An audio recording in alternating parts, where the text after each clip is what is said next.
They racketeering at the tennis courts, discussing evil deeds over dinner course. Of course, children of the corn blow the devil's horn, El Chupacabra. Catch 'em all at the Copperfield, abracadabra. Copping the field, you Ellen degenerates. If they wanna plant their flag, I bet it's Confederate. Shadow talk. Yeah. Anybody evil is living in a villa. When they get the Skrilla, then you gotta be the illest. Yo. Welcome back to the Shadow Talk podcast. Get those spirit guns loaded, man. Whole lot of Shadow Talk. We back, baby. Man, we got a very special guest. One of my, favorite personalities in the scene. None other than Rave the Gemini. What's good, y'all? What's good?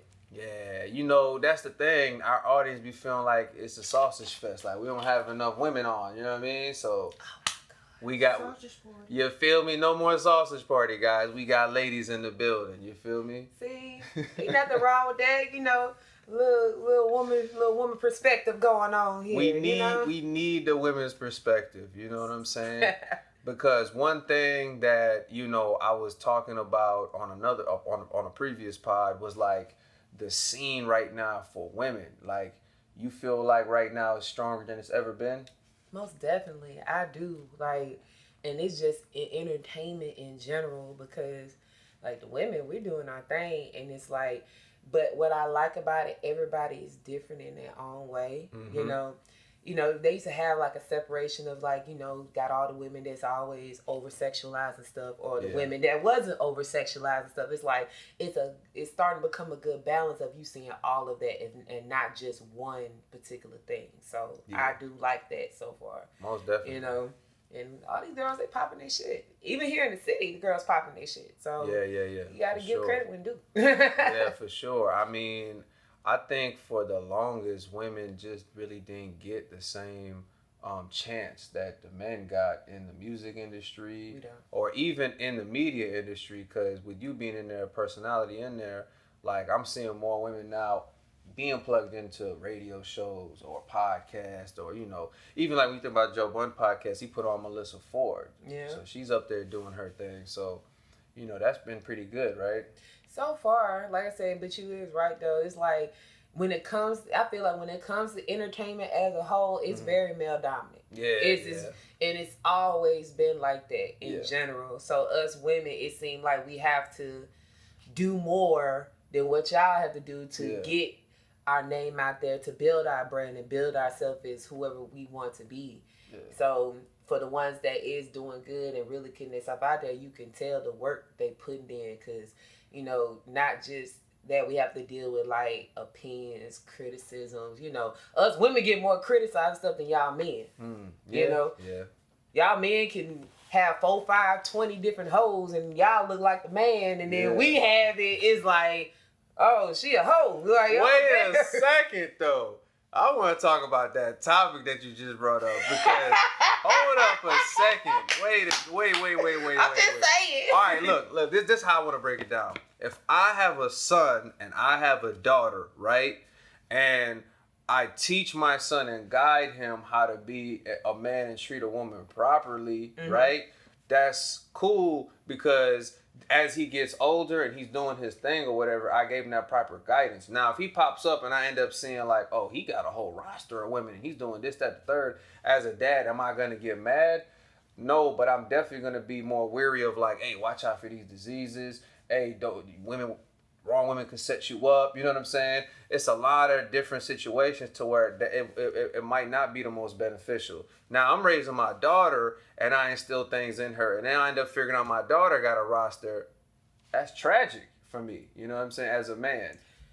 It's just, I'm just being, I can't that's the issue. That's the issue though. It's tragic like, for me. Why not give the same that you give your son, the same thing with the daughter? But I know with men, when it comes to their daughters and their girls, it's like, they so protective over them. But then my thing too, most of the men that's like that when it comes to their daughters, they were hoes doing the girls wrong, doing all types of shit. No, hey, hold on. We don't know. You want to have Go ahead. But no, for real, it's just like you get upset if you sit there like you wouldn't, how you treated women. Do you want the same man treating your daughter like that?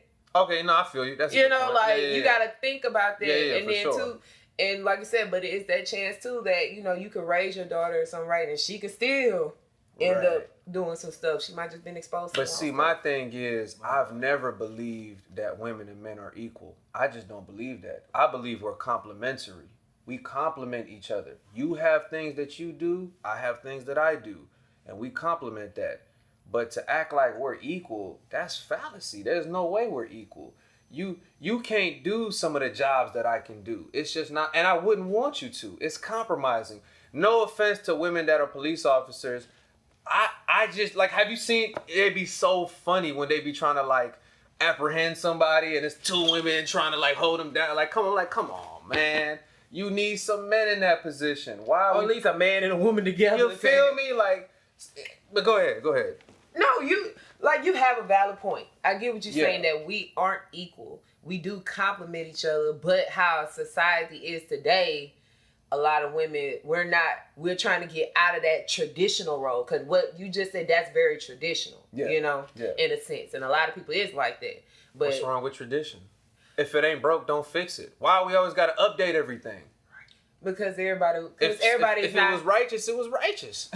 But like I said, everybody has more opinions now, and they feel like we should all be equal. But even with male and female, nobody is equal to each other. Whether you talk about race, religion, gender, we're not equal, but we can, I guess you say, support, coerce with each other. So that just be, it just society today and how it's changing. See, one thing with women that is peculiar to me is like, and I've been picking this up more recently and more in my, adulthood, is I noticed, and I never knew this growing up, but I noticed women have a very strong sexual energy. And I always thought that was a man thing, like what you saying, dudes running through whatever. But now it's like women are so liberated, they feel like they can be open about it.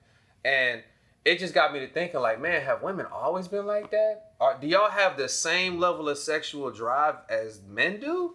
So like meaning, like, do y'all want to be with mad dudes? Is that like a inner thing for y'all that y'all want? Okay, I'm gonna speak from experience. Okay, so at one point, yes, some women do go through that phase. The whole phase or whatever? Yeah, the whole phase. Yeah.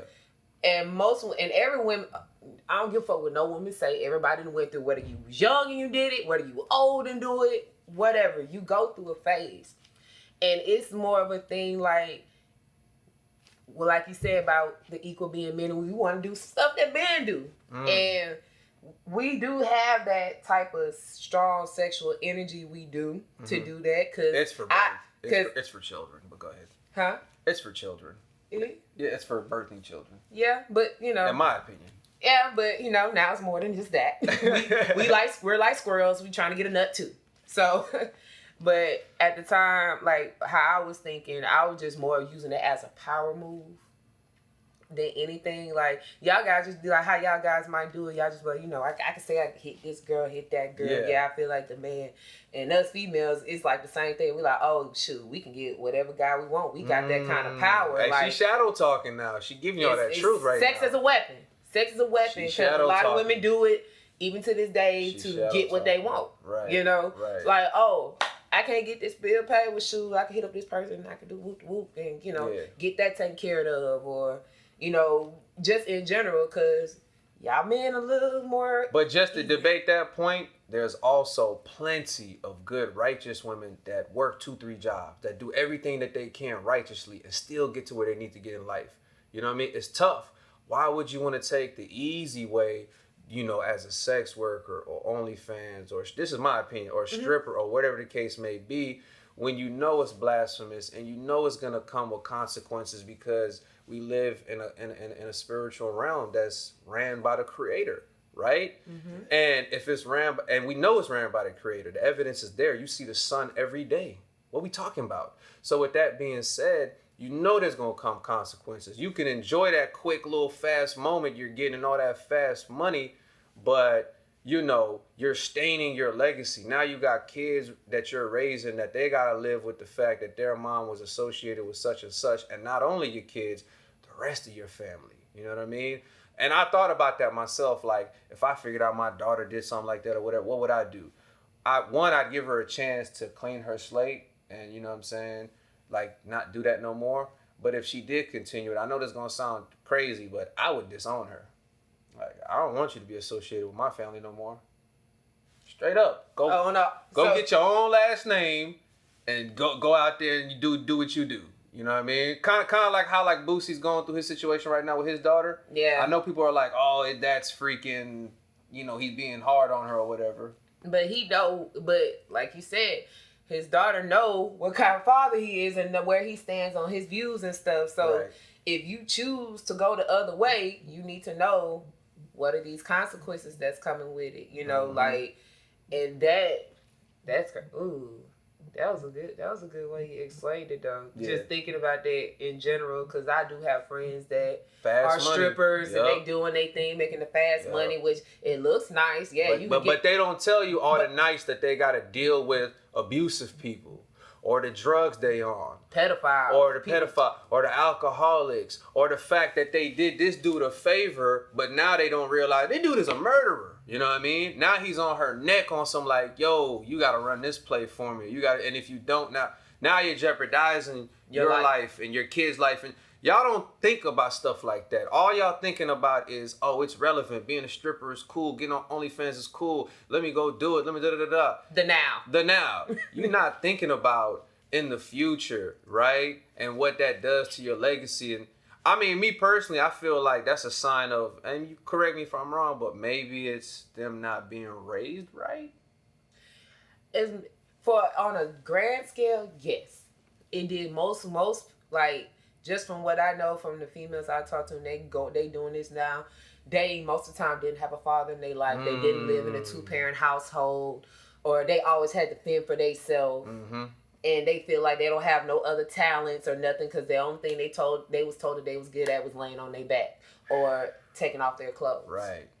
So it does play a part in how people's raised. Some people just people just do it just to just say they did it, just for the fun. It's like sad, yeah. Like they don't give a fuck, pretty much. But it's like you yeah. need to give a fuck. This is your body. Your body is your temple. You need to treat it. Real shadow talk. you got to treat it like that. You know. Spirit guns loaded. That's what I'm talking about. Like that. Yeah. That's a real thing. It's more empowering for you to cover up, because the thing about it is, you sit here thinking that, oh, I got ownership over my body. I own my body, like the feminist movement is telling you. If you own your body so much, why does everybody have access to it? Explain that part to me. Everybody shouldn't have access to it. If it's that valuable, then why do you have a roster? If yours is such a temple, why can't I click online right now and see it? That's not righteous. Ain't nothing righteous. I'm going to tell you what's really going on. This is real shadow talk. The feminist movement is leading y'all away from God, is leading y'all off a cliff to no man's land, and then y'all end up going and getting diked out or some weird crap, and now you want to come back to the, jump back to man. It's like, bro, it's too late now. You know what I mean? You done been ran through. You done get diked out. I don't know what's going on in your headspace now. I'm confused. Like, what is we doing? You know what I'm saying? So I just feel like, hey, look, and with me saying all that, I also want to point this out too. I've come to the realization of what you said earlier. Some people, you don't know their situations. You don't know how they was raised. You don't know what they went through. I can't just throw you away and write you off. That is where I matured in learning that, man, people really don't have the same exact situation I did, where they were raised with 2 parents and instilled with this and that and what, you know. Yeah. So I got to be more fair with y'all about that. But with that being said, it's like, what's the solution to that? Like, how do we get people to kind of come back to God and being more modest? To be honest, that's going to really depend on the person. Because as much as we can put it out there, tell people what to do, tell people how things should be, that doesn't mean they do it. You can lead a horse to the water, but you can't make them drink it. No talk. Yeah. You really can't. Right. But it's still but I still feel like it's possible ways. Sometimes, unfortunately, it's going to take a real fucked up situation, something really, really bad to happen to make some people. What you mean? So if you think about this, for some people, they have usually when people don't want to change, they usually go through something drastic or traumatizing that makes them want to change their ways completely. Oh, like when a girl is like in an abusive relationship. Yeah, just something like that. Like even with just you have to pay attention to yourself and like what's going on. Like, you know, you pay attention to what you attract. What have you done to attract this person, and why you don't want to leave? You know, maybe because you seen your family, your mama or your dad was abusing your mom, and you seen that she stayed. So you think, okay, this is okay. Yeah, I'm gonna stay like this. A lot of people go based on how they was raised or what they seen in their life. Yeah, you being a product of your own environment. Pretty much. If you was around chaos, guess what? You gonna be okay with chaos. Oh wow. That's some real shadow talk. You know, depending on I know how I was raised, you know, even though I was raised as a suburban kid, you know, the black girl with white privileges type deal, it's still like I have daddy issues. You know? Like I have a stepfather in my life, but I don't have my biological father. Oh wow. You know? That affected me. Even though I had a father figure in my life, it still affected me. When did the stepfather enter your life? He entered into my life at 8 years old, a couple months after my grandfather died. Because my grandfather was my father figure, which was my dad's dad. Yeah. Because he knew that my dad wasn't in my life, popping in and out, you know, promised stuff, and then I don't see him for like months and years at a time. Man. So my grandfather was my father figure for the longest. And he passed away when I was 8 years old. So with those type of figures in your life growing up, how did you project that onto men? Like how did it make you think about men? So during the time when it comes to I actually got accustomed to men coming in and out of my life. I got accustomed to it because y'all gonna leave as usual, but y'all gonna come right back anyway. I don't know when, but y'all is, and I was okay with that. When I shouldn't be okay with that. I shouldn't just let somebody have access to me when they want to, when they're ready to. Absolutely. You know, they don't want to deal with me today, they'll deal with me tomorrow. Absolutely. Like no. Especially when it comes to being in relationships. Like, you're not finna just pick and choose when you want to deal with me. This death row, we here. yeah, most you definitely. Know? Yep. But it did. But the one thing I could say that my stepfather and my grandfather showed me that I did love the fact that they always provided. Yeah. They were providers. Right. No matter what the case is. My stepdad, he is not the brightest crayon in the motherfucking box. But he provides. He do what he need to do. Even when he don't want to, he do. Yeah. So I see, not to cut you off, but I seen a TikTok the other day, and this lady was saying that, she was saying that most women truly take advantage of men take advantage of good men and kind of take them for granted because they don't feel like that's a thrilling lifestyle. And, and they don't feel. I want to get your opinion because you're a woman. I wanted to see how true that is. Like, so them getting with the street dude, thug dude, or whatever, it gives them like, it makes them feel alive. It makes them feel.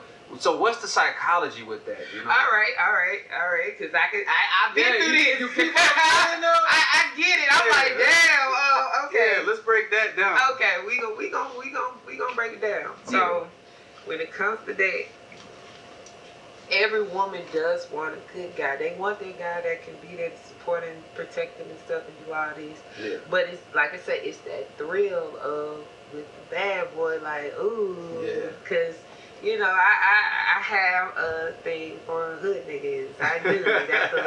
That's a little kryptonite. So I was used to the thrill of all the, you know, possibly getting in trouble or get caught. I'm like, oh, he just living life freely and reckless, and it's like I want to live like that, but then I can't because it's like I have to be modest. So it's like being with them, it brings another side out, usually a side that you don't know that you had. Yeah. Especially like think of a strict girl that, you know, that's heavily in the church, very Christian-based family, and then she dates this hood guy that, you know, she don't smoke weed, she don't drink, she don't party, and he introducing her to all this, and she just loving it, enjoying it, and it's like, that's what she gonna be loving, and she changes her whole world too as well. Yeah. So, it's the thrill of it, because I know I went through it too, but as I got older, I was like... I also heard the women don't like the good dude because of the structure and foundation he has. It forces them to, it's funny, but it forces them to be held accountable.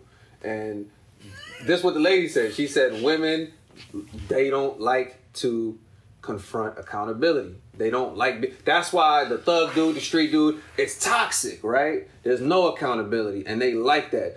And so I thought that really stood out because it just showed, no offense, but it just shows how weak-minded some women are. Like but hey, that's real skill. I was one of them. It took me to avoid accountability. It's like, what? But that's the main thing we holler about, right? Yeah. Accountability. But then we don't want to take it. Like, that's ooh. Yeah. Ooh, I just had this conversation. Yeah. But I'm glad you feel me about that because you know, I wanted to know how real that is, so it's good to know that that's... It's a true thing. Yeah. It definitely is. Like, it just was... it's a real thing, especially when it comes to accountability, because we want other people to take it, but we don't see our issues where we take accountability. And I actually had to learn that. I'm not perfect, because there be days I don't see it, but then at the same time, I don't see it. And sometimes somebody has to tell me what I'm doing for me to actually see it. Because sometimes in the action, I don't see it. I don't think I'm doing shit wrong. Right. Until it's brought to my attention, like, no, you did this, and this. Prince did it to me so many times. I'm talking about, you did. I was like, I ain't do this. No, you did this, A, B, C. And then it just humbles and it's you, like, yeah. I don't even say nothing. I just be quiet. Right, and I just be like, you right. Right. I don't even want to argue about nothing. You got it. Right. But being able to do, me saying that now, I can look back and be like, all right, like now I take accountability for stuff, even when I don't want to. Even when I don't want to. But that's all about building a relationship too. Just learn how to But see, the thing about it is, it's like the lady was also saying, it's the unpredictability factor. Like, women like being in those toxic relationships because you never know what to expect. You don't know what's going to happen next. It's a roller coaster. You know what I'm saying? Emotionally, action-wise. I'm just saying that a lot of the women that are right now... And it's funny because the majority of these female rappers y'all look up to are all in relationships or, you know, deeply committed to marriages or whatever, but they portray themselves to y'all as, you know, go do this and go do that and be this and be that. You know what I'm saying? Like, what you want to say about that? Go ahead. You got some shadow talk for that. Go ahead. Oh man, I got fussed about this. This is why it's so funny. Okay. But on my end, it wasn't intentional. So, you know, as y'all know, I am in a relationship, been for almost 2 years now. Congrats. And thank you. But it's been times where, like, even down to something that I will post or say, and it sound like some single stuff, and he get on me like, the fuck you posting this for? And I'm like, I don't need nothing by it. I'm just agreeing with what's said, but I have to look at, like, you represent him too. Yeah, I'm representing him too. You're an extension of the relationship, and it goes both ways. So they be like, right, you know, don't be saying certain stuff you can't say, you know, and I be like, but I do like to say stuff like this. This is funny, but just because I think like that doesn't mean the audience, whoever's looking at it. But ladies and men watching, y'all do realize one of the key words for a relationship is compromise. You have to compromise. You got to do things that favors the relationship and the unity of y'all's bond, right? We got to you got to do things that's not in your comfort zone. It is what it is, you know what I mean? If a man got to go out of his way to do certain stuff for y'all, it's got to be reciprocated, right? So to all weak men out there that are watching, and it's a lot of y'all, because I think someone said this to me and it blew my mind. They're like, we don't have a whole problem. We have a simp problem. It's too many weak men in the world. My message to men is, okay, you heard what she just said. She just validated everything I was telling y'all, right? So you know what that means? That means if you're a good man, if you're, as I like to call a noble, if you're a noble, what I need you to do, my G, is take no bull, because you're a noble. All right? Man up. Guide your woman. Tell her what it is. Stop being scared because she might disagree and is going to chase the whatever away. So what? I guarantee you she's going to second this. A woman will respect you more if you stand on your truth. right? She gonna lose respect for you because in your mind you're thinking, if I agree with her, it'll keep her. Yeah, it'll keep her, but now another man just entered the life too that you don't know about. You feel me? Because now she lost respect for you. She looks at you as somebody that could be, you know what I mean, swayed, or his word ain't. You feel me? Oh, where my church fan at? fake church fan. Look, with the land cross. I'm telling you. So, no, but that's my thing. Because, right, if that's what they like unpredictability. They like the thrill. They like being felt alive. My G, being a noble, you can still do that. You can still do that with your woman. You can put on a roller coaster ride. It's called being adventurous. Go out and don't be boring. You know what I mean? Ooh. That's it. It's not hard. It's don't be boring. And if you're boring, here's my advice to you. Go pick up some hobbies, man. Go pick up some passions. You know what I mean? Find something to do. Yeah. Get some friend circles. Build. Make yourself cool, man. You know? Something. Yeah. That's all I want. Because you got to think about it, right? From a spiritual perspective, if you really think about it, a woman is really an extension of a child, right? Because here's the thing. I'm going to tell you why. You see my look. Y'all see my I'm going to tell you why. I'm going to tell you why. The woman is the one that gives the birth to the child. The woman is the one that nourishes the child, right? The woman is the one that instills that love in the child. When men get around women, what do all men tell each other when we're by ourselves? Hey, man, don't be a party pooper, man. Ladies around, have some fun. Doesn't that sound like a child? You know what I mean? They have a childlike energy. They like to do fun things. They like to, because God put them to bring about children. So they have a childlike energy. I'm not saying it in a bad way. I'm saying it in a spiritual sense. So that's what I think. I think the right word would be youthful. No. But I'm not even talking. No. I meant what I said. It applies to any age. Like I'm talking about your spirit. You got a childlike spirit to you. You get what I'm saying? Okay. Like women have this spirit about them where they just want to have fun. They want to create memories. They want to do something new. They don't like repetition and structure and it's boring.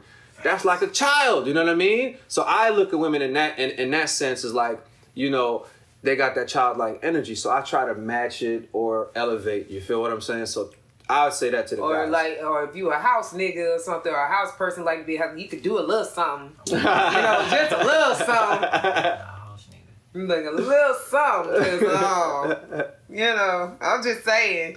But no, you right though. Like I mean, even with myself, I do have a child. Like I like to do new stuff. Most definitely. You know, like hey, let's try something we both ain't done. Right. You know, right. We both can experience our first time doing something together. Yes. So it's see, men are different. Men be focused on, man, I gotta hit this money goal. I gotta get one track mind. Yeah, they focused on their goals. You know what I'm saying? I mean, but that's how God made us. God made us to be the builders of the world. So we're focused on creation. We create. That's what we do. We build, we create, you know, and we protect, you know, we protect what we create. So it's hard for men I mean, for me, especially too, being a goal-oriented person, I gotta get myself in the mindset of like, all right, man, let me just have some fun and stop being so like, you know, super intellectual and serious. Yeah. So I mean, that is good. Women will bring that out of you, but also I would say don't let it get too far because you might lose yourself and forget your purpose and your goal. You know what I mean? Stay focused, my G, for sure. Just have to have a good balance. Gotta have a good balance. Like you can work hard, take it, but you know, have some time for fun. Have some time to just, you know, unwind and be like, all right, I had a little fun. Yeah. Now I can get back to it. And speaking of some of the fun things that you do, a few of them that I wanted to touch on is, of course, you know, you've jumped into the acting realm, right? Yes. Yeah, let's talk about that. What's going on? So what happened with that? How'd that go down? Well, I always did like acting a little bit because I like to play as different people. I'm a Gemini, 1,000 faces, 100 million personalities, so that's kind of self-explanatory. But as far as with acting, I have started with this group with Rachel Mack Film Productions. Okay.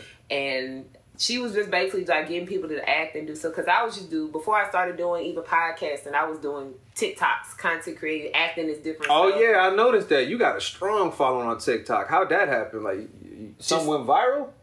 I had only like one video I think went viral, but I just was posting a lot, just posting funny stuff. Okay, and I ended up earning fans from it. People like, hey, I seen you did this video and you did this, and I'm like, oh, y'all paying attention? I was just doing this for fun, just because I like doing it. That's what's up. But the acting, that I was kind of nervous about getting into it because I didn't think I would be good at it. Mm-hmm. Especially when it comes to doing stuff like improv and everything. But she gave me a chance and I started doing stuff and I love it. It's fun. Yeah. Now I got to the point I'm one of the writers on her thing. Wow. Like we got a skit thing coming out called Socially Awkward Gang that's coming and this year. And what's that about? So it's a group of, it's kind of like Saturday Night Live, mm-hmm. Mad TV. Oh yeah, put into one. Mad TV way better, but yeah. That's why I was trying to think of the top. Mad TV way better for SNL. Yeah, but it's like a bunch of just random skits and stuff that we do, and it's fun because I done wrote a couple of them, so I'm like, I can't wait to see. Like I'm like, somebody acted in too, so that's what's up. It's fun. I really do enjoy it. Like aside from podcasting, I learned that's my second thing I really like doing as far as acting and writing. You know. So with the acting, you also coupled that with the voice acting as well? I actually just started getting into voice acting. So I actually do have my voice recorded. It's supposed to be a video game coming out next year with Capcom. No freaking way. Yeah, it's a small part. It's like, that's freaking major.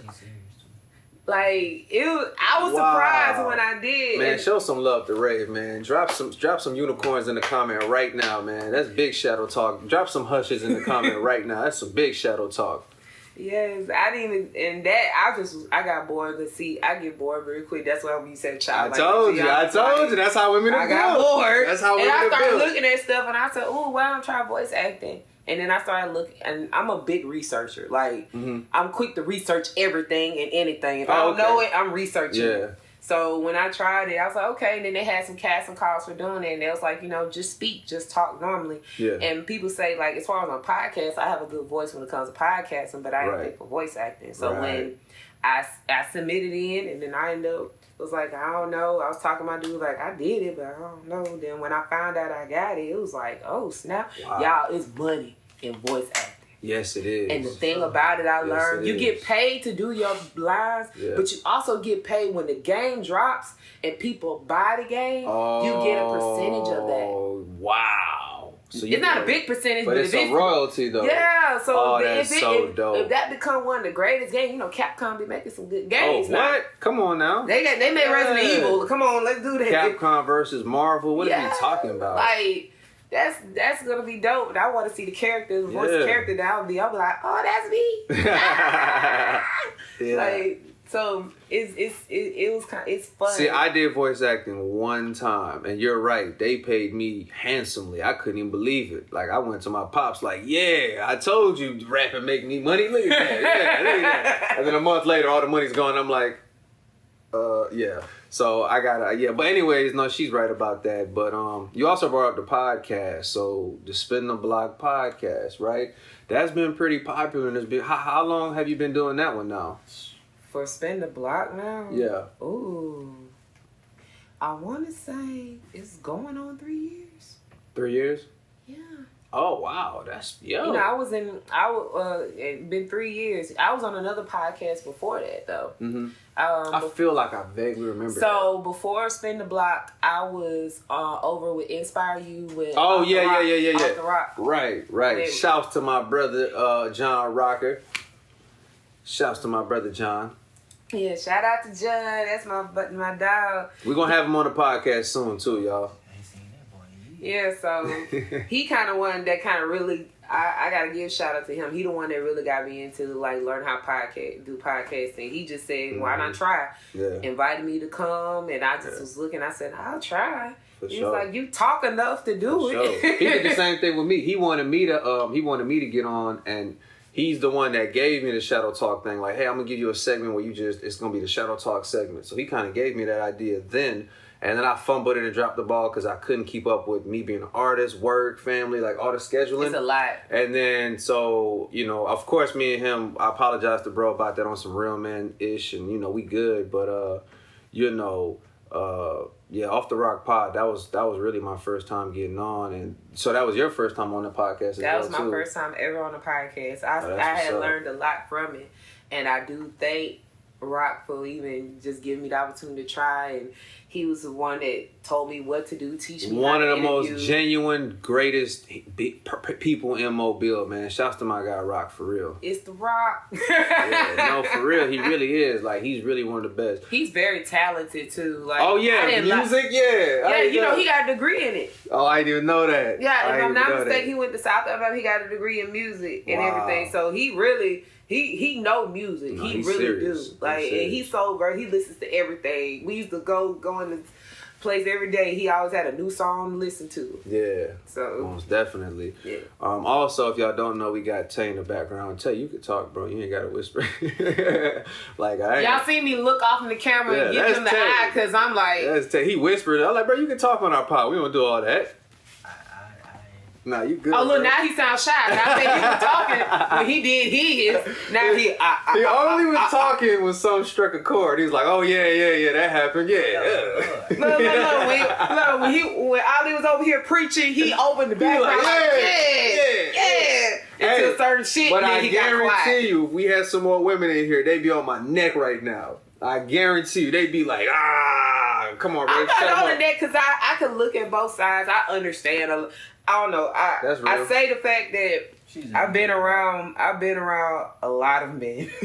Yeah. And it's like I understand. So it's like I can't knock, like, people make valid points. You can agree to disagree. But I feel like my mindset is in some perspective of males because I understand a lot more stuff with males and how they think with certain stuff versus women do. Mm-hmm. So it kind of sucks. I can't say I'm a girl's girl too much. Oh, yeah, I feel you. So I'm not a girl's girl. I'm just, first of all, while he's sitting here talking shit, I only became girly to, when he was talking about compromise for a relationship, I started becoming more girly. But if a real man is supposed to bring a woman's femininity out all the way, you know what I'm saying? He gonna bring that out because she's gonna feel, I think a lot of that masculine energy that women show these days, I mean, it's a few things, obviously. I think obviously it's them trying to, we want to be different from men, but we want to copy everything y'all do and be just like y'all. It just makes no sense.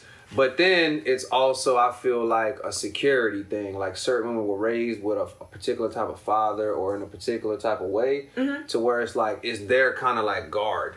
Like, the way they speak or the way that, it's their kind of like, It's a guard, and then sometimes when you do it for so long, it becomes a part of you.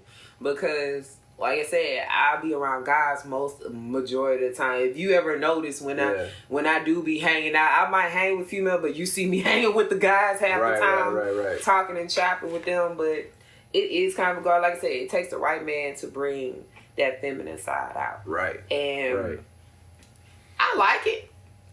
I like it till I get mad. When I get mad, all the girly shit go out the window. It's like, hold up. But it's definitely a real good feeling though to have, to the fact that, wow, it's somebody here that actually make me want to be girly. Yeah. And what is that? What's the things that make women feel like that a man does that puts them in that kind of like mindset? I think, well, for me, it's the fact that a man's able to open up and be vulnerable with me.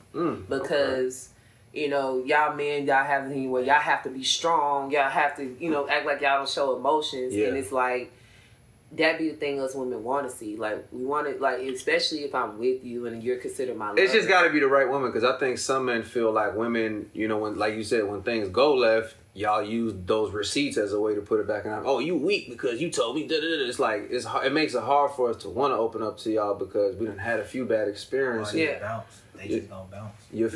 Or if I tell her, she might bounce because now she looks at me as weak or whatever. And you know what? I really hate that. You see how tough it is, man? I get it. I really do hate that though, because just like, man, y'all have feelings too. We can't y'all have be emotions. vulnerable. Yeah, y'all can't be vulnerable because y'all done dealt with past women that say, oh, you a bitch for talking, you pussy for talking like that. Yeah. You know, get that weak shit But off. then it's like when you talking like that, why are you talking like a man to me right now? Yeah. You know what I mean? Because you talking like a man, and then when I treat you like a man, now it's time to go to court. Now it's time to go to prison because of what I did. I mean, you want to be... You want to act like a man. You know what I'm saying? Like, this is what it is, you know? But, you know, of course, I would never tell any man to put hands on a woman, even if she does speak to you or treat you like that. Like, let me tell y'all this. No, I don't care how strong of a woman you are. Oh, yeah. You can't overpower different. a man. It's different. Even a skinny dude has a level of man strength. Unless you shoot him. There's just more than... don't condone that. Oh, I've heard stories of women that have done that before. Yeah, that's why I'm talking about like physical strength, not pow. Like I've heard, Yeah, but you can't. I don't feel like it should go to that. No woman should be trying to fight a man, you know, at all. And I'm only saying that because I used to fight guys. So and that's not cool. The roles in today's world have definitely been reversed. It's a lot of feminine men and it's a lot of masculine women, and it's just really, really weird. I think it's something in the food. No. That's it's real shadow talk. Hormones. No, that's real shadow talk. I'm gonna put y'all on game. She not lying. The biggest one that I've heard throughout the years, of course, is soy. Right? That's where they got the term soy boys from. Because I learned that soy raises estrogen levels in men, and it'll feminize you, and it can even lead to some really serious symptoms like having man titties and, you know, all kinds of weird stuff. And if you start reading the ingredients in foods, it's so diabolical. Like, they put soy in everything. I'm talking about literally everything. Not just in the Asian food and stuff. It's like everything. Your breads, your cookies, your milk. I don't care what it is. Like, read it, man. So I would recommend people that's why if you notice labels nowadays, they'll say soy free. Why would it say soy free? Clearly, why we need to know it's soy free. Clearly, that's a problem. And if y'all don't know, I learned that soy comes from a plant that's actually a hybrid. It never came from Mother Nature. It's a man-made plant, right? And furthermore, watch this. I also learned that soy is what they use to make plastic. What? So we eating plastic. And we eating... Hold on, wait. We basically eating plastic. What are we doing? Time. What is we doing, yo? So, yeah, man. You good. So I definitely would agree with you on that. There's definitely some biological warfare going on as far as the food goes. That's first door on the left. Far as the food goes, far as the drinks go, far as, I ain't gonna lie to you, even the weed, I think has been compromised. I do too. I think the weed, all the chemicals and stuff in it now, come get this, whatever name, and it's like why what happened to just the simple like we doing? Yeah, you had indica and sativa. That is it. What the fuck is this hybrid shit going on? Like, I'm like, look, I'm used to you want a head high or you want a body high. We ain't combining both. That's just too much. That's like being cross-faded of smoking weed and drinking. It's just too much. I ain't never want to be like that. It's just too much. And then, especially if you getting it, you know, you ain't going through no dispensary, you don't know what you're getting. You know, they just had a thing like a month or so ago, a man at 8 Mile got caught with putting fentanyl in weed. Oh. Yeah. That made me laced weed, yeah. Like that's scary. That's scary. And you know, fentanyl, that ain't nothing to play with. I had people that I know that died off of that. So it's I believe that's what I heard. Mac Miller passed away from. He got given a fentanyl pill. Yeah, but it was supposed to be some other pill, but they lied to him, and then he took that, and that's what made him, you know, pass away. Yeah, and see that's just. That, like, if you do drugs. And then the new one I've been hearing about is what's it called? The nitrous gas? Nitro gas, yeah. Yeah, that's the one that Kanye was talking about. Kanye that he get about, he'll pay like $40,000.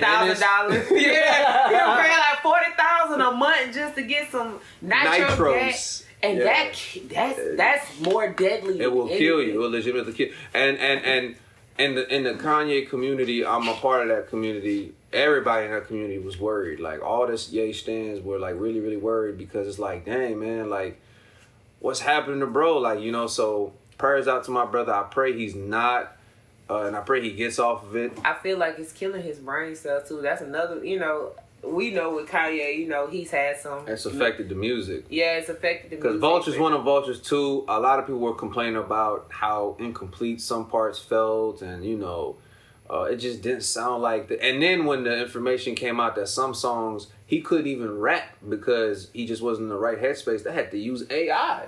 So they're using AI when the real person is right there.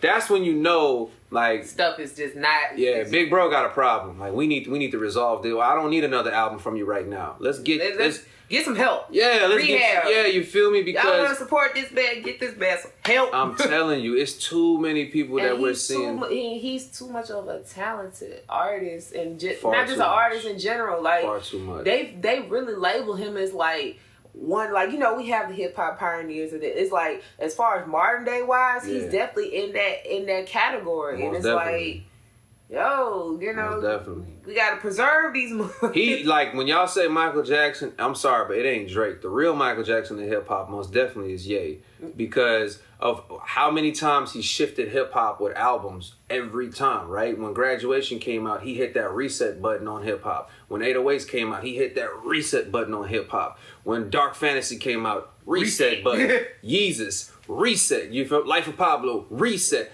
So he's the only one that can go and just get everybody's attention in hip hop. You know what I'm saying? And that's hard to do. That's hard. Get everybody's attention. Yup. Especially in light of you being canceled and everything, and people still rocking with you. That just goes to show you're First of all, I uncancelable. knew greatness when I heard Through the Wire. Through the Wire.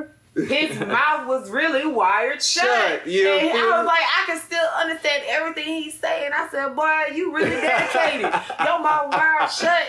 I'll play it for you, Tay. I'll play it for you. Because there's two versions. The OG version is the one when he fresh came out the hospital with Wired Up, and you can hear it. Yeah. And then he went and redid it once the wires came out. I'm going on YouTube right now. I'm telling you. But no, like that showed me right then. Big Bro Ye is you know what I'm saying? And he a Gemini like me. Facts. Shouts to the Geminis, man, for sure. He's the GOAT. He's the one above all. Like, what he's done for hip hop is just unfathomable, man. Like, he's in a realm that's just like, it's just one of one. He's by himself. And just to see, but it's just hate to see how he's just basically deteriorating himself. Yeah. Intentionally. Yeah. You know, that is. But that's what happens when you stand on truth. When you say the truth and the whole world goes in on you. When you go out there and you get labeled anti-Semitic and everyone's destroying you, then a couple years later, now the whole world hates that same sector of people for what they're doing to Palestine and other like, bro. It's a different thing. It's almost like Ye really that wrong? You feel what I'm saying? It's like he really want to be like, I told y'all. I told you. He might as well change his name to I Told You, because it's been so many times that he keeps being proven right over and over and over and over again. And y'all thought this man was crazy. Even the modern, I'm probably not the person to speak on this, but I understand what he meant. The modern slavery line, when he said that at that time, it was real controversial. It got explained to me what he was saying. What he was saying was, and he said this on Yeezus too, on New Slaves.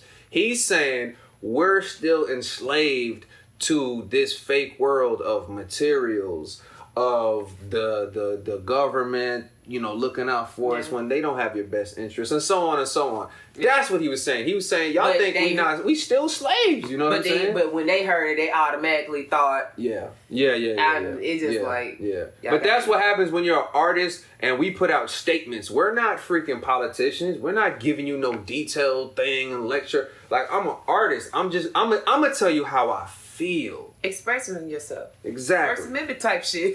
Exactly. Exactly. Freedom of speech. And I believe it was either Nina Simone or Anita Baker that said that that's an artist's duty. You're supposed to speak on the times and speak the truth. That's your duty. You know what I mean? And when you look at the rap game, the music game right now, what are y'all really talking about? What are y'all really talking about? I'm just like, real talk. What are y'all really talking about? You know what I mean? A lot of y'all claim to be legacy acts, but on everything I love, I can name 100 rappers right now that ceased to exist. Completely irrelevant. But at that time, y'all swore Ugly God was the truth. Y'all swore Trippie Redd was just untouchable. I mean, I can go on. It's infinite. All those are called novelty acts. You get what I'm saying? To catch a little microwave moment because and you let me know because your personality and you've seen this with the rap game. My theory is I feel like when the rap game became mainstream, which I believe was like the trap scene made it mainstream. Yeah. It was you talking about just like rappers just after 2000? Yeah, like I would say like probably like when Thug and Future and them came out. When that was like, that was like 2010, 2013 or 14, it was around that era. And that's when it really became mainstream. And then what I think happened is now you get this floodgate of all these mainstream fans that don't know squat about hip hop. Now they're electing who they think is dope. So first of all, the freshman class is just not the same. It's dead. It's XXL. Over with. XXL. Hire me, hire Rave. Y'all need to hire us. Oh my God. I'ma help y'all out. I don't know what y'all doing, bro. I think we watched. What is y'all doing? I watched it. We watched a recent one and it was just like no. Yeah, and it wasn't the same. Like I ain't gonna lie, and I might be pushing. I think the last close to decent, I want to say was a 2016 or 2018. That's the one everybody. Yeah, that's the one everybody. That was after that. That's when it was like Denzel was on that one. Denzel Curry. Yeah, you had some real good spitters on that. That was good. After that, it was just like. Yeah, it's like y'all just repeat stuff and no, because what they're doing is Rave made me mad hearing her trying. I was like, you know, it's a lot of. She said Rave pissed me all the way off. I was expecting so much from her.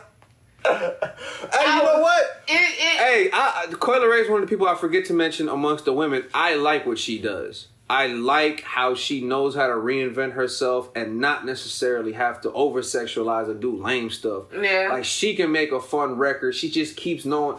It's like she just keeps popping back with a cool, new, fun record. You know what I mean? It's like, but she pops in and pops out. It's like pops in, pops out. It's like, all right, I'm going to another one, too, I did. One of the Barge's daughters or something? She's Benzino's daughter. Benzino. From the Source. Benzino. That owned the Source. I forgot all about Benzino. Yeah. That had the Source. You know what I'm saying? Which basically inspired XXL and all that. Yeah. Another one that comes to mind I forgot about is Dej Loaf. You know, I wonder what happened to her. Like, she was really dope. I love what she was really dope. And she gave me that, you know how back in the 90s, how women was able to dress like that and it was still considered sexy. Aaliyah. She gave me that vibe, but she was more modernized. I know exactly what you're talking about. That's dope. Shoot, why you think Dirt was like that? Okay, it was with each other. Okay. Yeah, so...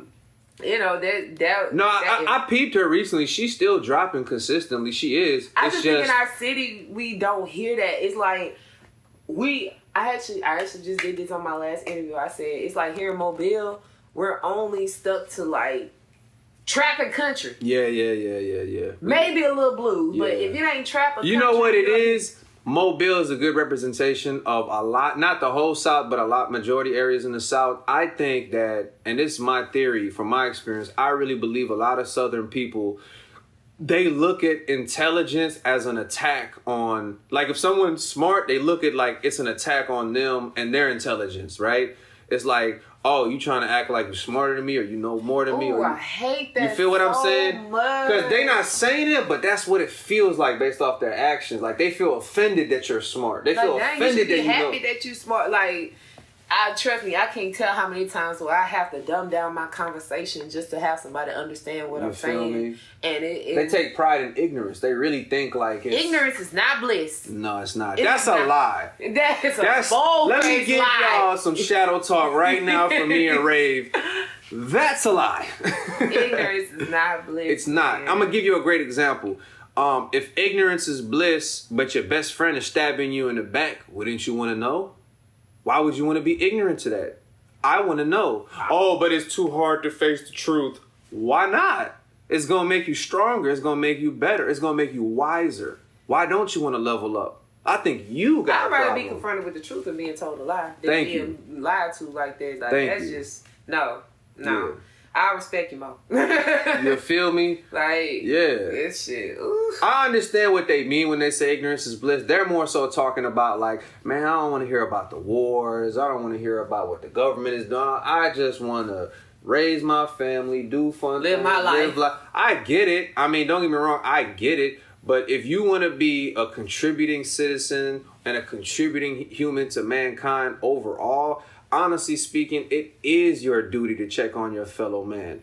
God put us in one big room where we're all got here together. We got to share it, right? Yeah. If I'm in this room, like you remember when you used to grow up and you'd be in a room with all your cousins and stuff, right? Like if you're in that room and my cousin disrespects me and steps on my toes, it's a problem. We got to confront it. And that's how it is in this world. I can't allow anyone to step on my toes. Like, you know what I'm saying? Like, I got to speak up. You know what I mean? That's, Yeah. But back with that music thing, like I said, it just seems like everybody here is so limited. Like you said, they don't like intelligence. Because, like, I'm going to be real with you, Ali. Mm-hmm. When AA had the event. Yeah. And you performed. Yeah. I'm here talking about that. Yeah, that's a great example. Because now you can put your feet on my shoes and see how I feel looking at them. You know what I'm saying? Okay. Go ahead. I'll let her break that down. Yeah. So please. I was like, oh shit, Ali performing. And like I said, he's very intelligent. So a lot of stuff he say will go over somebody's head. So when I go and I'm listening to him, I'm recording, I'm like, yeah, I'm feeling everything he's saying. Mm-hmm. And it ain't but boring. I pay attention to the crowd. It's great music too, it's by really the way. good. Great music. But when I look at the crowd and I pay attention, everybody not really paying attention. But you know what it is? They dig it. They just don't want to admit it because it ain't cool yet.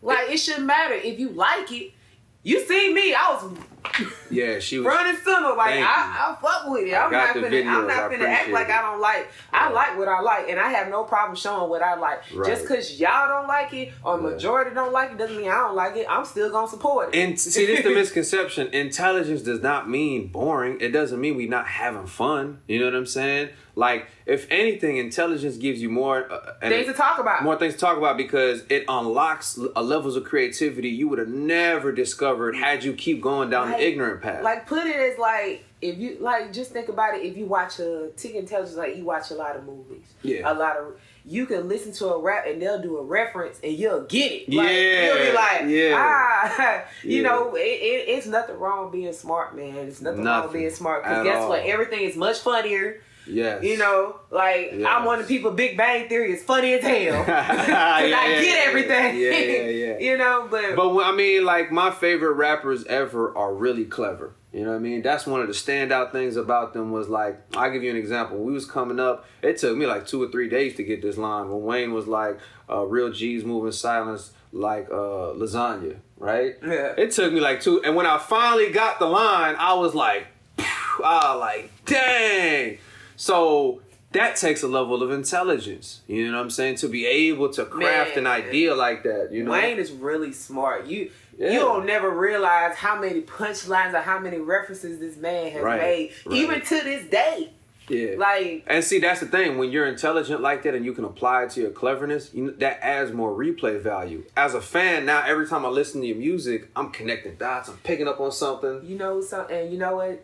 And bringing that up, that brings me another artist of mine that you just signed that has that same type of lyricism. Let's go. The name Unknown. Now that motherfucking dog. Yes. I've heard. Which is one of the prime reasons why we wanted him on UBH, because we felt like this is the camp for him. You know what I mean? I don't blame you, and that's why I was sharing. I was like, that's perfect for him because of his lane and where it fits with y'all. Yeah. Because you know he delves in different stuff, and it's like. When I watch, they don't know how to handle him. They don't know how to handle him, but I see that, and I seen what he been doing. Why you think look? Just for the record, y'all can listen to my intro and spin the block. He told me that. He told me that. That blew my mind. I was like, wait a second. Now when you go, that's him. I was like, Unknown did the intro. I reached out to him and I said, look, I want you to real. do an intro for my spin the block, and he was like, really? I said, yeah. We went through. He's some a stuff, humble brother for real. And we went through a couple tries, and I said, man, look, I'm gonna just find a beat. I'm gonna give you a couple of beats, listen to it. Mm-hmm. Which one you fits with? And when I say he picked it, I sent it to him. An hour later, he sent it to me, and I was like, Fire. And it stuck with me. I was thinking about doing like changing every season with a song, with a different things. I said, nope, we sticking it like this. And I told him, register this damn song. So that way all them plays I'm getting, you gonna make money out of it. Yes, that's royalty. This is my theme song. It's like this. You get performance rights on that for sure. Go collect that. But I mean, that's a great point you brought up because I deal with that a lot, you know, and I know a lot of artists coming up deal with that. And right now, I don't know if you know, there's a big, giant conversation in hip-hop right now that a new renaissance is about to come up, right? The Drake and Kendrick battle has ushered in this new line of thinking, which is not new. It's just we're going back to basics of hip-hop, which is back to originality, back to having a message, standing for something, having substance. I was just about to say that. Back to having a high-level skill set, doing things that make you a professional, because ain't no way I could go to an NBA court and think I could do what they could do and jump on that court. No.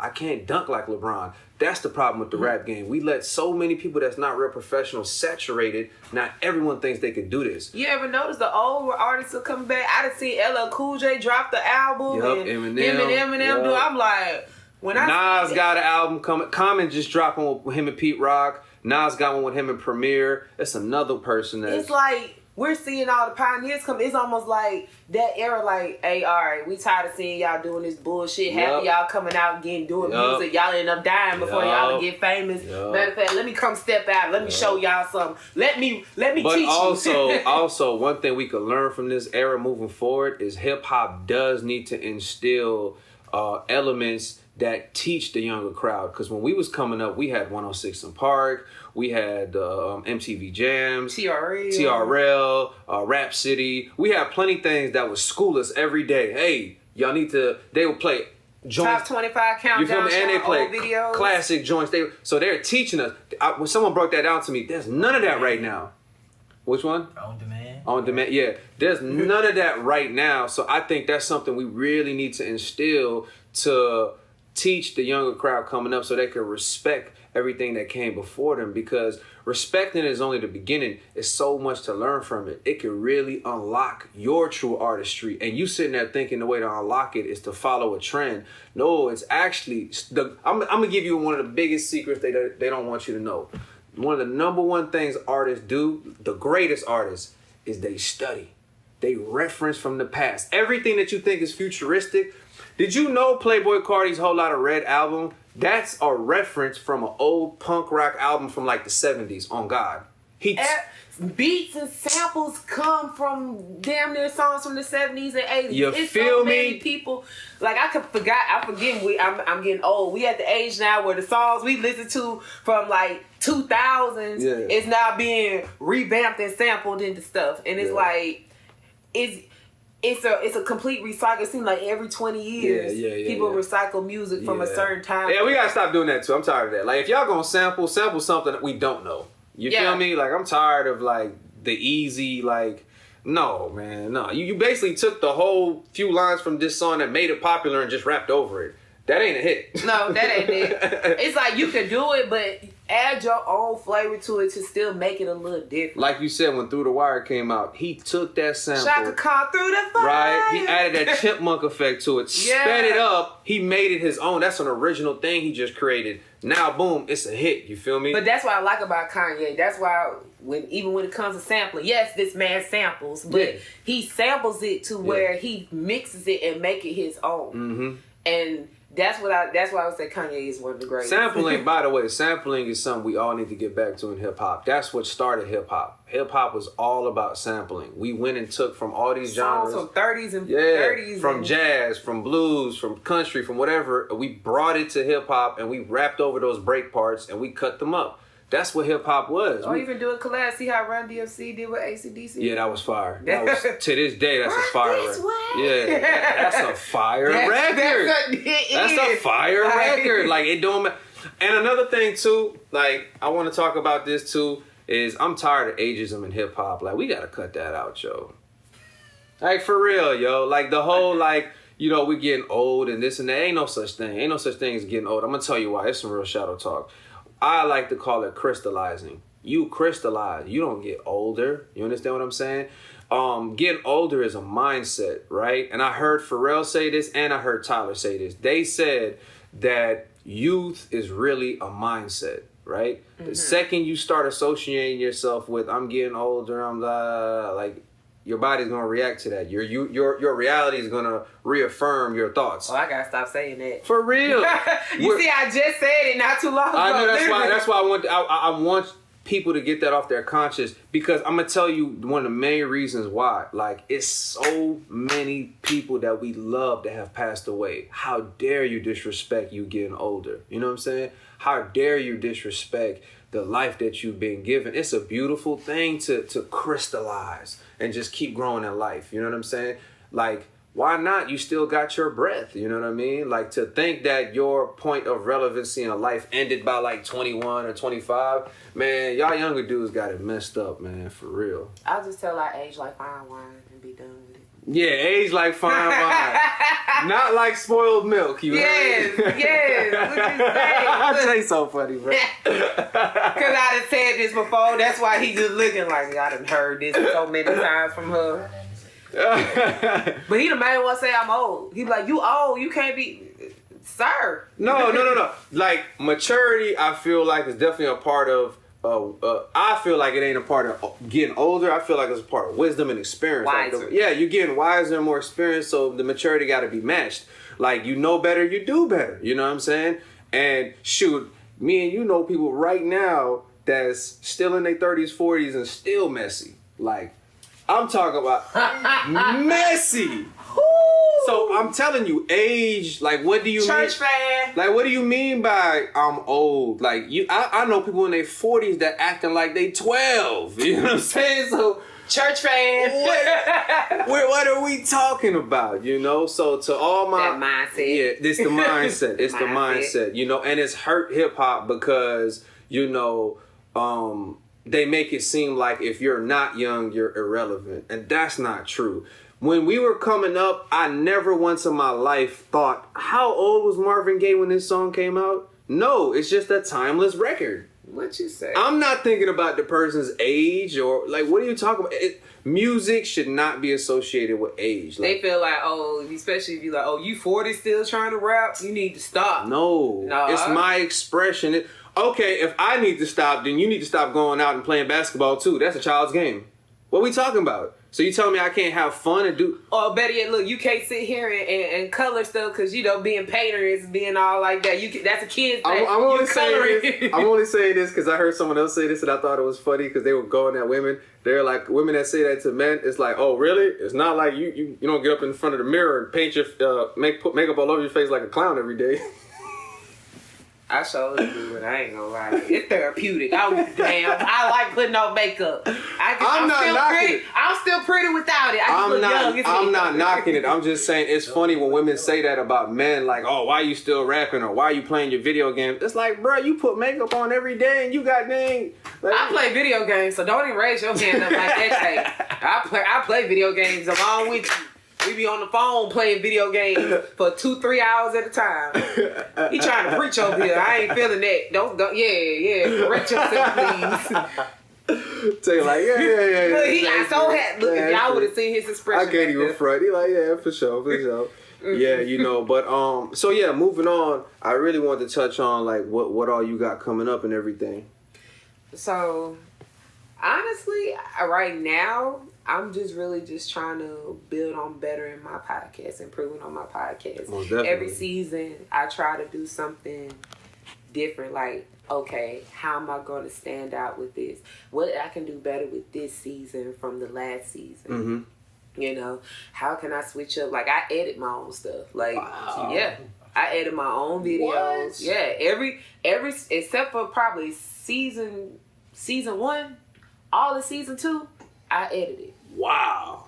I know editing. That's some work. That's why UBH, we hired a video editor. I'd rather pay him to do it. I don't even feel like dealing with that. I mean, well, no issue. Dirty Dan can do it. But when I seen him do it, I was like, nah, Dirty Dan, let me try to do it. I'll take the work off of you because you already got 50 million other things you do. So let me go and be a little boss and try to learn how to do this myself to make it easier for you. And also a skill that I can learn. Yeah. So now Like, all the videos you see that I edit, my promo videos, the videos I just create for fun, I do it myself. My logos for Spin the Block, I did that myself. Nice. Like, I create a lot of stuff on my own. So now I'm learning how to set up and where I can do my recording without them being there. Like, I'm fine. I got a key to the studio. I just earned my key to the studio, and I'm like, hell yeah, I got the key. I can come. You leveling up. Yeah, you leveling up for sure. It's just me learning, and then, you know, also too, I've been learning about the bullshit when it comes with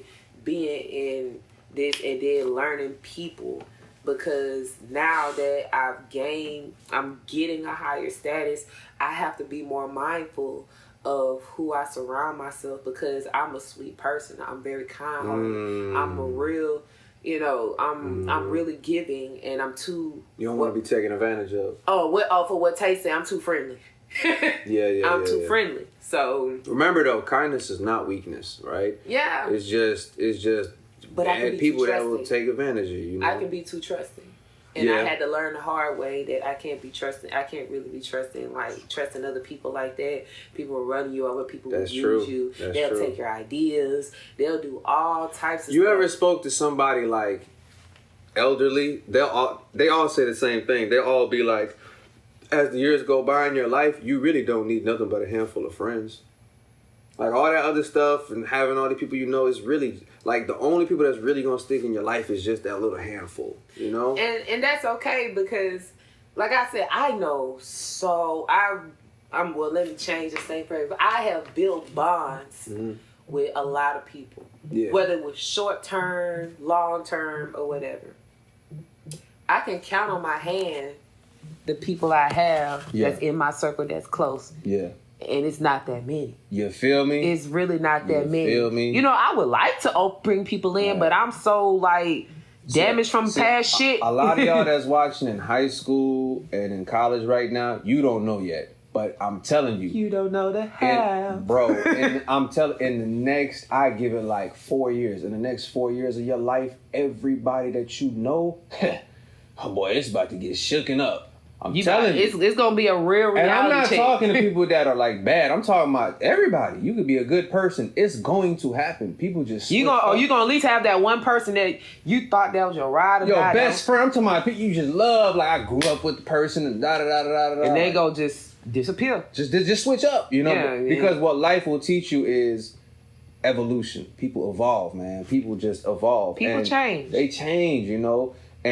And one thing I've always stood by, and you correct me if I'm wrong, but I just believe the core of who you really are, that's been you from the day you were born. But everything else, yeah, you'll grow, you'll get more wisdom, but the core of who you are is always intact. So the people that their core gets compromised and changed, them is the people you gotta watch out for. Like, when did you start doing that, bro? That ain't you. You know what I mean? Like, that's the red flags you gotta look for. Church fan. Dead ass. Oh, God. Dead ass. Church. Because the core fan. of who you are is always supposed to be intact. Meaning, if you're a stand-up person, if your word is bond, that should never change. If it does, that's alarming. You know what I mean? It sums up with that person. You change your stuff up, you can't be doing that. Yeah. But even just with that, so it's like, when I first started this, I had a mentor. Bambi was my mentor. Mm-hmm. Shout out to Bambi from Inspire You. Inspire You. Y'all go tap in, get that app right now.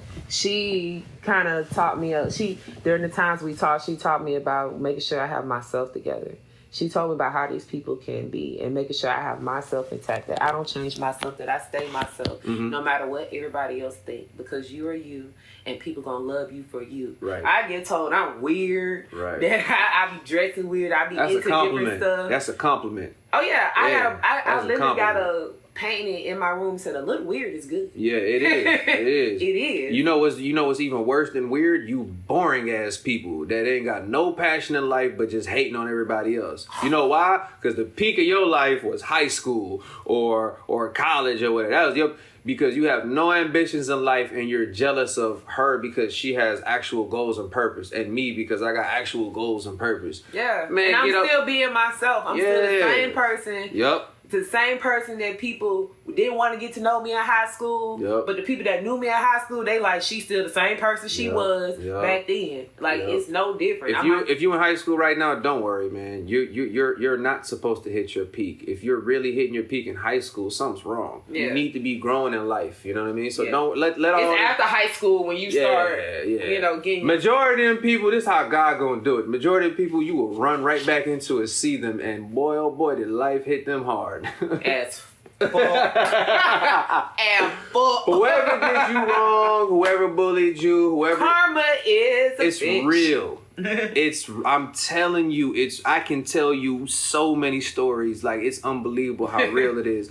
And have you ever had people that will do you wrong years back and then they'll come back, like after they kind of like learn that life lesson in life, they come back and like apologize or like, yo, I'm sorry about. I've done that. It's times I done fucked up with some friends because, you know, I wasn't always this person. I have faults just like everybody else do. And I've made mistakes with people and I'll be like, damn, you know what? Even though it's been a long time, I knew that really affected them, and I'll come and be like, look, I ain't trying to be your friend again, but I really just want to sincerely apologize because I know how it feels. I done held on to some shit that people that did in the past to me. I'm talking about for a long time. Held it.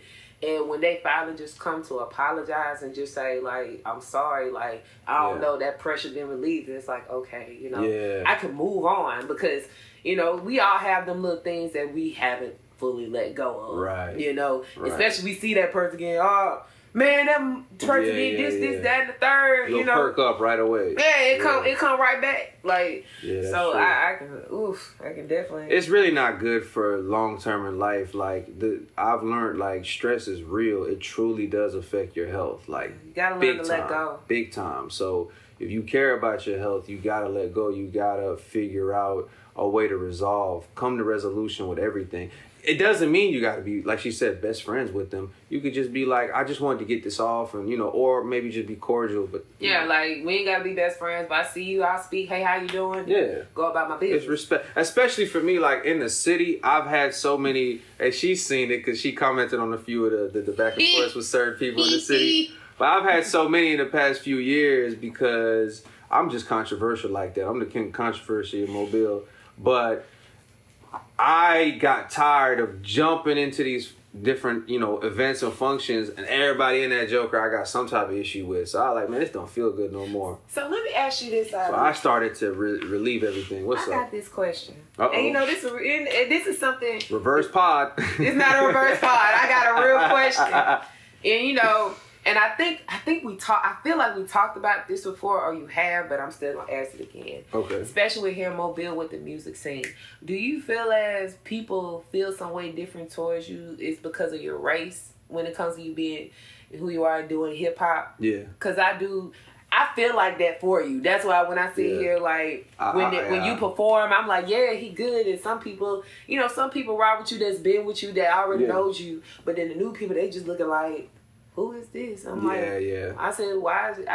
I don't, like, how do you manage to really just deal with that? Because I know me, I'll be like, fuck y'all, I don't give a fuck. I know how I look. Hip hop is not just limited to just the black race, the African American race. We're not just limited to that. Like, you take your ass outside of Alabama, you'll see. It's a whole lot of different stuff. You'll see us doing pop, K-pop. Yeah. Korean pop music. Like, I mean... No, that's a great question because, funny enough, I learned this in the past few years. There actually is a pretty... starting to bubble like a stronger Middle Eastern rap scene, but a lot of them are really rapping in Arabic and whatnot. But to answer your question, what I really think is going on is hip-hop has never seen... a Arabic rapper that has reached the heights of the greats, like okay, so Eminem did that for hip hop for the whites, right? For the so-called whites, he did that for them. When have you seen that done for my people? The closest you could say is DJ Khaled, and he's not even a rapper. No, you know what I'm saying? He's not even a rapper, so you can't think of nobody else outside of that. That's mainstream. Yeah. And I'm talking about that's an elite level rapper. Of course, you got your Navs. Of course, you got your French Montanas. But you look at those artists more like club rappers. You feel me? But you ain't never seen a Eminem a Kanye, a Wayne, a Andre 3000, just of that level. You know what I'm saying? So for me, I know I'm the first of my kind. And whenever you're the first, it's just the toughest. You're the one that has to... Because you got to get all the criticism. You gotta break down the walls. You gotta trailblaze. You're the one that is setting the path for everyone else to come follow along, right? Mm-hmm. And so I know that that's my position. And once I understood that, that's why I don't take it personal now when I'm on those stages. I just know that the moment I do pop, everybody in this bitch is gonna be my fan. Yeah. Whether it's bandwagon, it ain't genuine, or whether it is, but y'all gonna really peep game and rock with it. And as it stands right now, yeah, I think my race really has something to do with that. It affects it because they're looking at you like, yo, are you culture appropriating? Are you a culture void? What you doing in my culture? Why? Yeah. Do you have a black accent? What is that? You know, people don't. Like, do you have a black girlfriend or wife or something? Or what is it? People, but that's the beauty of it. You don't know my story. You don't know that I came here in '99, and you don't know that I grew up in the hood the first 10 years of my life. Just because I'm not a street dude. Like I was around it. I was around it. I was there. That's why I got my accent, because everybody around, all my friends. This how you know I grew up in the hood. My best friend at the time, his name was Belucius. Like, what? Wait a minute. What was the name? my shouts to Belucius, my brother. Belucius. Okay, because I was like, what? Yeah, that's how you know I was. And there's plenty of other things too, but. If anything, before the hood, I came from the slums. Like, when I came to the hood, I thought it was paradise. You know what I mean? Compared to what you... Yeah, where I was coming from, I was on the brink of death. I might have died in the next couple years from health issues. That's how bad it was. Oh, jeez. So, quite literally, coming here saved my life. And so... And I've had, ever since high school is when I moved up West Mobile, and that's when people started to point out my accent and the way I talk, and that's when I started having identity issues. I didn't know what I was anymore, because they made you feel like, oh, you're not supposed to talk like this. Yeah, I'm not supposed to talk like this. And so now when I go to my Arabic brothers, they looking at me like, why you rapping? So I'm not accepted there. I go to the whites, they like, oh, you trying to act black. I go to the blacks, oh, you trying to act black. So it's like, where do I go? You know what I'm saying? So yeah, like where do you fit at? Where do I fit? And so what happened for me was when I came and discovered artists like a Lupe Fiasco, who is an Islamic brother that's rapping at the highest level and has, you know what I'm saying, and has had some platinum records, you know what I mean, has sold millions. For all the people that be clowning my brother, I don't know what y'all clowning, he done sold more than your whole career. Right. And still touring to this day and killing it. But he's someone that gave me the confidence to be on my skin and be like, oh, I ain't know there was Islamic rappers. Oh, snap. Yeah. You know what I'm saying? Oh, word. Open the door up for you. You feel me? It opened that door. It made me feel confident in my skin. And ever since then, I felt like I'm the first of my kind. I need to own it. And I need... Especially as far as here in the city-wise. Yeah. And you could be... And like I said, you don't know who you're being an inspiration for. True. Or what. Because, you never know who's watching you. Absolutely. And like I say that to just really just give you your flowers for that, because I'm like, boy, he gonna be one of the first to come out here with it. And thank you.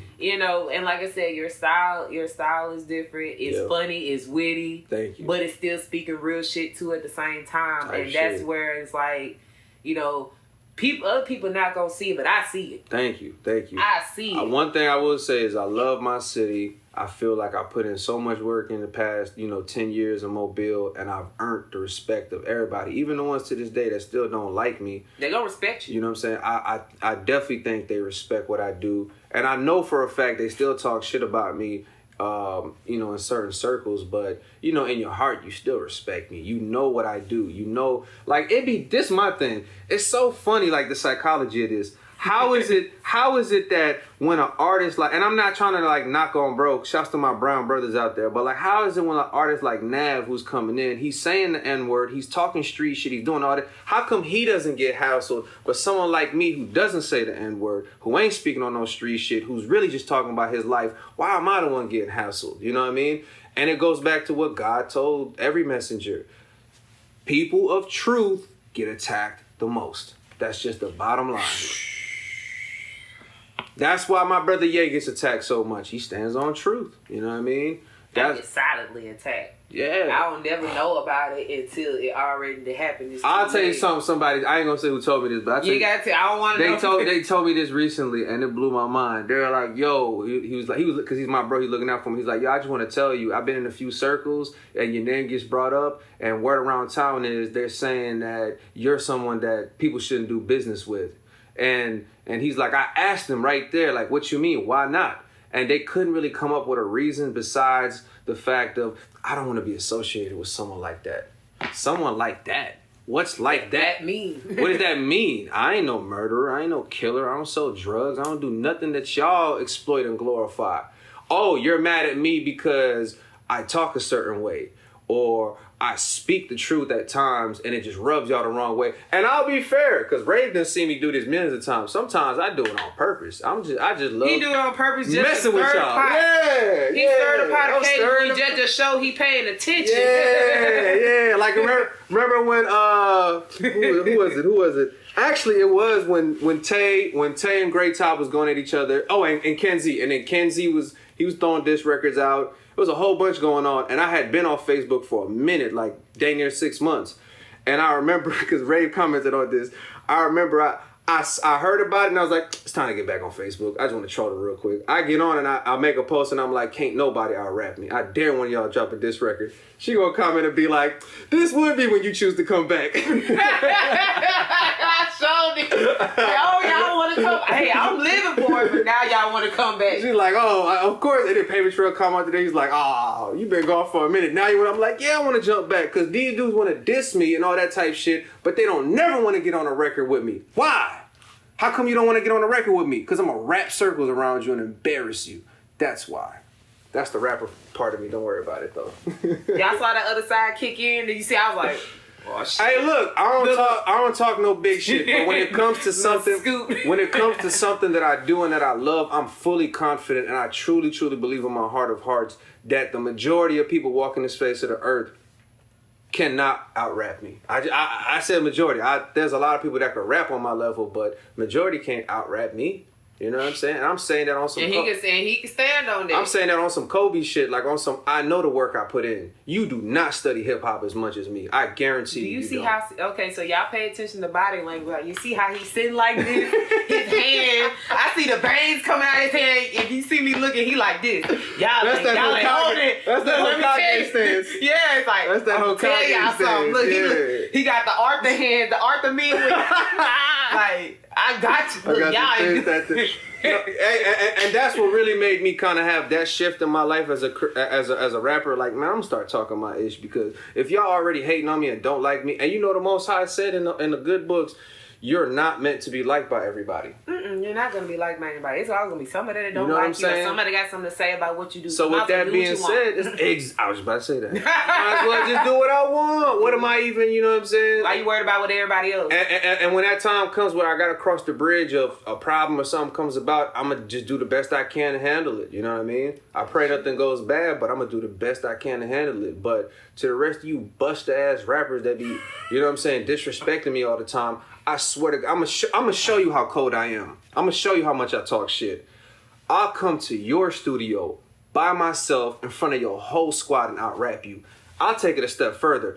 I'll come to your studio with no pen, no pad, off the top of my head, and out-rap you. Can you do that? I don't need you to send me the beat ahead of time so I can write to it. No, I'll do it right there on the spot, and I'll finish it in about 5 to 10 minutes, and it'll be better than your whole verse. How much you want to bet? Because I've done this before, many a times. That's why these individuals don't like me, because I stand on what I say. I don't accept the challenge. You know what I'm saying? I don't accept the challenge either. I'm not even an artist. And the only reason I know I do that, and I can do that, is because I love hip hop so much. I know you studied it. I'm telling you, I just be feeling like when they say 10,000 hours, I feel like I tripled that. Like, I don't think people have studied it as much as I have, you know? And I still got so much to study. I can't wait to learn, you know? Because I'm going to meet these people in real life, and they're going to tell me stories. And I'm, oh, snap. Oh, yeah. What else happened, Manny Fresh? Tell me that story. You know what I mean? Like, but no, like I don't want to end it off on me. This definitely, but I appreciate the flowers though. But no, I really wanted to ask that. That was a real question.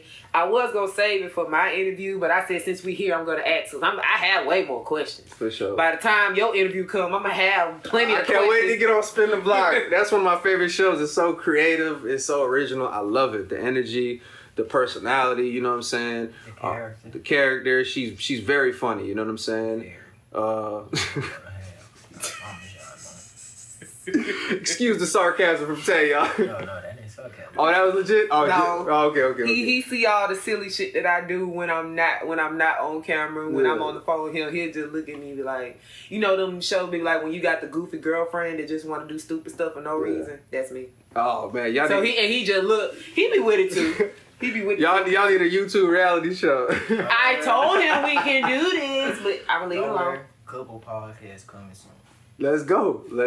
There we have it. We do got the couple podcasts, the Prince and Princess podcast coming soon. Dope. So we got that coming, and then the next Spin the Block gonna be me, or is it like you got? I know you said you're doing 2 at a time now. So I'm actually recording now for season 3. I'm just debating. I said probably sometime in the middle of October I'm gonna start dropping. So, like I said, season 3 is already gonna begin. Like I said, I already got everything set. It's just more of just getting my videos together. And I was like, all right, I'm finna. And every week. So between now and February, I'm doing one every week. And then you'll be ready to drop. Yeah, I'll be trying to drop like at a time where I can consistently have stuff going. Also, if you go on our internet radio station, www.alabamahiphopradio.com, y'all can tune in on Fridays at 2 p.m. My show will be playing every Friday, and you probably will get to hear some of the previous Hit interviews. the link in the description, y'all. alabamahiphopradio.com. It'll be in the description. Yes. Make sure. And you will see me on Spin the Block very soon. I'm very honored to be on there. I've been definitely anticipating it, and I'm finally excited to be on. Yeah, because I was like, he ain't hit me up. I kept it real with her. And then look, I came to her, I said, so... What's up? I told her the truth. She talking about his ego. Hey, it's the truth. I was like, I need to work on that, by the way. Let me go ahead and say this right now for people that don't know. Like, if you come to me and say you want to get on the show, I have no problem with it. Like I said on my post, I don't charge to be on my show. I don't. Just be on I seen that post. Yeah, be I on seen that time post. and communicate. I'm gonna tell you why I said it was ego. It's not like a ego type of thing. Really, it's more so like people have been bougie in the past with me so much that it made it to where I don't like asking because I don't want to get rejected. And that's what I want to be so lame, you know what I mean? I'm not bougie, y'all. Yeah. For y'all to know me, I'm far from bougie. That's why I stopped asking. That's why I stopped asking people. I'm like, I'm not gonna ask But you're probably not the only one. It's probably so many artists that I thought of like that, and they ain't come to me about it. But then when I come to them and say something, they're like, oh, I'm ready. And I'm like, okay, like y'all don't have to be like that with me. I'm definitely not that person. If you want to get on the show, all you got to do is message me, and we gonna work something out. I'll try to get a date in for you. It might not be the date you want to, but I'm gonna try to get you in the best way that I can. And if I get righteous, if I get all the way booked for season 3, guess what? I'll keep my word to put you in for season 4. You can ask some of the people that I have. They asked me ahead of time, and I was like, "Look, I can't get you in this season, but I promise you, next season I'm gonna hit you up." And I'm a woman of my word. That's what I do. That's what I'm talking about. So you ain't gotta be funny with me. If you just want to get on the show, send me a message, email me, like, you know, even you speak to me, you see me at the party. Hey, Ray, when I can get on the show? Shit. Hey, let me put your name down. Look, I'm gonna hit you up in a couple of days. That's how we gotta be in Mobile in general, because we all of us have created our own circuits, and we all need to collaborate with each other and be more open with each other. Because back to the unknown thing you were saying, that's the whole reason why we created Rap Function and UBH and Shadow Talk Pod and Mic Check and all these things, because these people in the city didn't know how to handle us. They weren't giving us any proper outlets for us. It was really just catered to who they had relationships with, or just in general, like them clout chasing, thinking, oh, this is the next wave or that's the next wave. And I don't do that. I'm good with everybody. Like I said, I don't. No stranger is no stranger to me. It really isn't. I'll speak to anybody.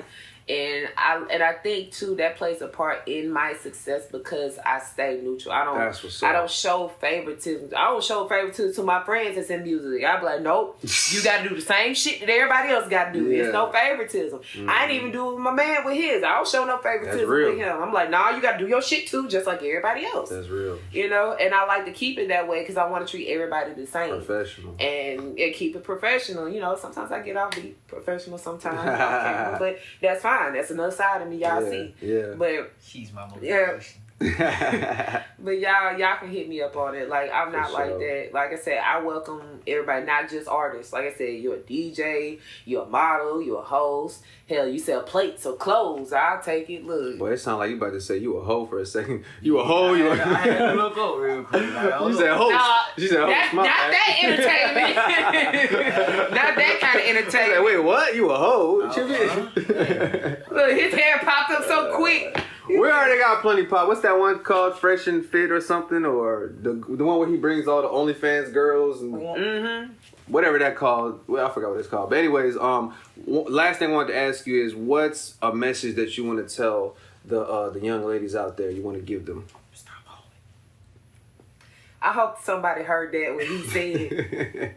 But I'm not gonna listen to him and his. No, because you're somebody that has a career that's purposeful in it. You know, there's something that they could definitely learn and aspire to follow in those footsteps. All I can say, what I really can say, if I really just want to be honest, don't let nothing stop you from doing what you want to do. And I say that because a lot of people use a lot of their situations to stop them. Let me tell you something. I have type 1 diabetes, high blood pressure. I have stage 3 kidney disease. Wow. And I still move how I move because guess what? That's not going to stop what I love doing. It's not. Yes, I'm going to take care of myself, but I'm not going to let that get in the way of what I love doing. And this is what I love doing. So if my little sick ass can get up and do all this shit that I'm doing, for y'all that don't have all this, y'all can do it too. Stay consistent. Don't let nobody tell you different. Don't let nobody talk about how, oh, you can't do this, you can't do that. Man, fuck them. That's do what it. I'm talking about. And you ain't got to... Why you crying? But, no, for real. Just do it how you want to. And don't listen to nobody. Because guess what? Somebody's always paying attention. Someone is always watching, whether you know it or not. And you ain't got to plan. Just do it. That's what I did. I didn't know what the fuck I was doing. I just started doing it. And look where I'm at. You're right. You gotta take that step. Right. Gotta take that leap of faith. That's a big part of it is we hesitate because we waiting for this perfect timing, but it's like it's no perfect. You'll learn along the way. Yeah. Just go. Hey, there is no right time. I'm sorry to burst your bubble, guys. I thought that for years too. There is no right time. And the moment you think that once this happens and that happens and that happens, but by the time those happen, guess what? Now there's other set of problems that appear. Now you're thinking, well, once I get, you just gotta go. You just gotta do it. So. Yeah. Appreciate that. That's some real shadow talk. Yeah, that's a real thing. A lot of people don't even know I have all that. And then when I tell them, they like, you got all this going on? Yeah. And you just move up. What's that going to do? That's not going to stop me from doing what I love. That's what I love, man. She keeps me on my toes. So what I want all my shadow walkers out there to do is I want y'all to listen to what she said. And also, let's get some prayers up. I pray you continue to heal, and I pray you continue to follow your path towards your goals and your contribution to mankind. So thank you so much. And y'all show some love to Rave. Excuse me, I'm tongue twisting. Where can they find you? Yeah, I said, where did I do that so much. So where can they find you?